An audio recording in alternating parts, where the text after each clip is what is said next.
में आप सभी ऊर्जावान छात्र छात्राओं का हृदय से स्वागत है। इस वीडियो में हम रस के जो बचे हुए पार्ट 2 है उसको आपको बताएंगे। छोटे छोटे खंडों में ये वीडियो जाएगा आपके पास, ताकि आप पढ़ें और किसी भी परीक्षा में बैठते हैं तो उसका अधिक से अधिक लाभ ले सकते हैं। आइए, इसमें हम आपको श्रृंगार रस, करुण रस और भयानक रस बताएंगे। यानी श्रृंगार, करुण और भयानक रस, 3 रस आप इसमें देखेंगे। क्या है? श्रृंगार रस का स्थायी भाव जो है वह रति है। श्रृंगार रस का स्थायी भाव रति है। अब चूंकि कुछ पंक्तियां वियोग, श्रृंगार और करुण रस के मिलती है, यहीं पर आपको अंतर समझना है। तो श्रृंगार रस का स्थायी भाव रति है। रति कौन थी? कामदेव की पत्नी थी, जिसे प्रेम का देवी माना जाता है। प्रेम का देवी माना जाता है। तो अगर पूछा जाता है श्रृंगार रस के कितने भेद होते हैं, आप बताएंगे 2, संयोग श्रृंगार और वियोग श्रृंगार। वियोग श्रृंगार का दूसरा नाम विप्रलंब श्रृंगार भी है। विप्रलंब श्रृंगार भी है वियोग श्रृंगार का दूसरा नाम। आइए हम लोग संयोग श्रृंगार के बारे में पढ़ेंगे। संयोग श्रृंगार की परिभाषा क्या है? परिभाषा, जब किसी काव्य में, कविता में नायक और नायिका के मिलन का वर्णन हो, मिलने के उपरांत उनके हृदय में रति नामक स्थायी भाव उत्पन्न होता है, तब उस काव्य में संयोग श्रृंगार होता है। यानी नायक, नायिका, प्रेमी, प्रेमिका, प्रियतम, प्रियतमा का जब चित्रण होगा तभी वहां पर संयोग श्रृंगार होगा। जैसे बिहारी की छंद देखिए, बिहारी की छंद कहत नटत रिझत खिझत मिलत खिलत लजियात। कहत नटत रिझत खिझत मिलत खिलत लजियात, भरे भवन में करत है नैनन ही सौ बात। भरे भवन में करत है नैनन ही 100 बात। अब इसमें नायक और नायिका के मिलने का वर्णन है। इसी तरह से राधा को जब एक दिन कृष्ण की मुरली के प्रति सपत्नी ढा हो जाती है, तो राधा क्या करती है? आज कृष्ण से बात नहीं करना है, बतरस रहा। तो संयोग श्रृंगार का चित्रण करते हुए बिहारी दूसरे छंद में कहते हैं, बतरस लालच लाल की मुरली धरी लुकाय, और सौह करे बौहन हंसे दैन कहीं नट जाए। ये जब कहते हैं तो यहाँ भी कृष्ण और राधा के मिलन का वर्णन है। यहाँ भी कृष्ण और राधा के वर्णन का मिलन है, लेकिन श्रृंगार का वह रूप दिखाया गया है। कहत, नायक कुछ कहता है, नटत, नायिका इनकार करती है, रिझत, तब नायक रिझता है, उसके बाद खिलता है, मिलत खिलत लजियात। और ऐसी स्थिति में नायक और नायिका एक दूसरे में संवाद करते हैं। कब? भरे भवन में। नायिका अपने स्वजनों के साथ, परिवार के साथ भवन में बैठी है और नैनन ही 100 बात, और नेत्र के माध्यम से ही सैकड़ों बातों को करती है। जब ऐसे छंद आते हैं तो संयोग श्रृंगार होते हैं। जहां प्रेम का, नायक और नायिका का चित्रण होगा, वहीं पर संयोग श्रृंगार होगा। इसका भी अस्थायी भाव रति है, और विप्रलंब या वियोग श्रृंगार का भी अस्थायी भाव रति है। आइए दूसरा हम लोग देखते हैं, वियोग श्रृंगार। अब आप वियोग श्रृंगार देखेंगे। वियोग श्रृंगार की हमारे साहित्य प्रचुर भरा है, हिंदी साहित्य प्रचुर मात्रा में भरा है। पूरा नागमती वियोग खंड उसका है पूरा।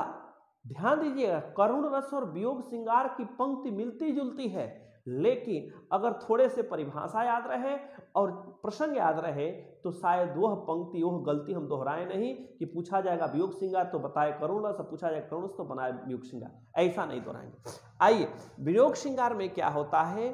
जहां पर नायक और नायिका के मिलन के बाद किसी कारण से दुर्गाव हो जाए, अलगाव हो जाए, लेकिन अलग होने पर भी प्रेम संबंध समाप्त नहीं हो, वहीं पर वियोग श्रृंगार होते हैं। जैसे क्या सूरदास की गोपियां क्या कहती हैं, क्या कहती हैं गोपियां, जरा देखिए।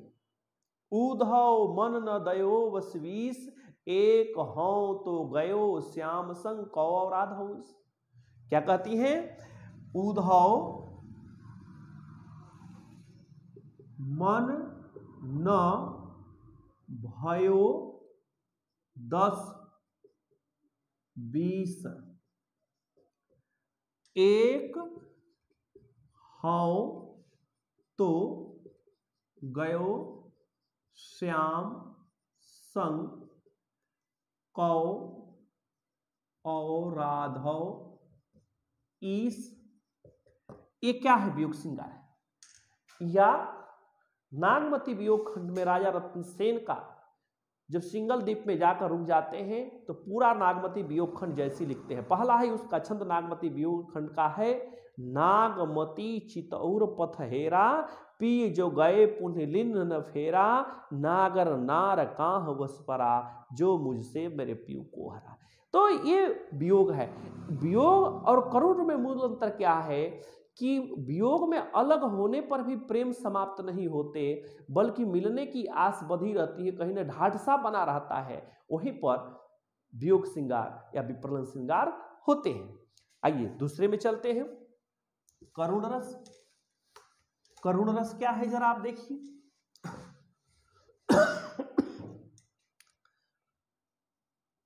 करुण रस, इसका स्थायी भाव क्या है, शोक। ध्यान दीजिए, शोक कब उत्पन्न होता है, किसी प्रिय व्यक्ति या वस्तु के विनाश के कारण। किसी प्रिय व्यक्ति या वस्तु के विनाश के कारण, समाप्ति के कारण। कोई प्रिय व्यक्ति हो, वस्तु हो, कोई कभी जब ऐसा चित्रण करता है कि कोई प्रिय व्यक्ति या वस्तु का विनाश हो, वहीं पर करुण रस होता है। जैसे आप देखेंगे करुण का भरा हुआ सागर है हिंदी साहित्य, लेकिन कैसे आप देखें करुण रस की छंद, हाय राम हम कैसे झेले अपना लज्जा अपना शोक, हाय हमारे ही हाथों से गया अपना राष्ट्र पिता परलोक। ये महात्मा गांधी की डेथ के बाद देश में शोक की लहर व्याप्त है और कवि ने उस शोक की वेला को चित्रण करते हुए इसमें करुण रस को स्पर्श करने वाला, हृदय को झकझोर देने वाला विषय का वर्णन या चित्रण किया है। अब आप तीसरा रस देखिए, जिसको हमने कहा आपको भयानक रस। भयानक रस, भयानक रस का स्थायी भाव क्या है, भय। ध्यान दीजिए, भय ये भी हमारे आपके अंदर छुपा हुआ है, उचित अवसर पाकर प्रकट होता है। तो जब किसी काव्य में, कविता में इस प्रकार चित्रण किया जाए कि पढ़कर, सुनकर, देखकर हृदय में भय नामक का स्थायी भाव उत्पन्न होता है, वहीं पर भयानक रस होता है। जैसे एक पथिक है, एक मार्गी है, कैसे उसके हृदय दहल जाता है, ऐसे दृश्य को देखकर उसका कवि कैसे चित्रण करता है, जरा देखिए। आइए यहां पर छंद देखिए भयानक रस का, यहां पर उदाहरण देखिए। क्या एक और अजगरही लख, एक और मृगराय विकल बटोही बीच ही परियो मूर्छा खाए। अब यहां देखिए, एक और अजगरही लख, एक और मृगाय, बिकल बटोही बीच ही परियो मूर्छा खाए। तो यहां बटोही का मतलब क्या है? यहां बटोही का मतलब होता है मनुष्य। तात्पर्य यहां का है राहगीर। राहगीर क्या हो जाता है? एक और अजगर को देखता है, अजगर सर्प। एक और किसको देता है? मृगराय। यहां मृगराय का आशय क्या है? शेर से, सिंह से, शेर को देखता है। एक और शेर को देखता है, एक और सर्प देखता है। बिकल बटोही, व्याकुल माने व्याकुल होकर, बटोही माने राहगीर। परियो मूर्छा खाए, मूर्छित होकर गिर जाता है और इस तरह उसके मन में दहशत समा जाता है कि वह न चाहते हुए भी भय से एकदम सिहर जाता है। तो जब इस प्रकार के कोई छंद आते हैं तो वहां पर क्या होते हैं? भयानक रस होते हैं। मुझे ये पूरा विश्वास है, यदि वीडियो को देखते हैं तो चाहे वो श्रृंगार रस हो, चाहे वो करुण रस हो या भयानक रस से संबंधित पंक्ति हो, कहीं से कोई पूछे आप उसका उत्तर जरूर दे सकते हैं। आप सभी को हृदय से बहुत बहुत धन्यवाद।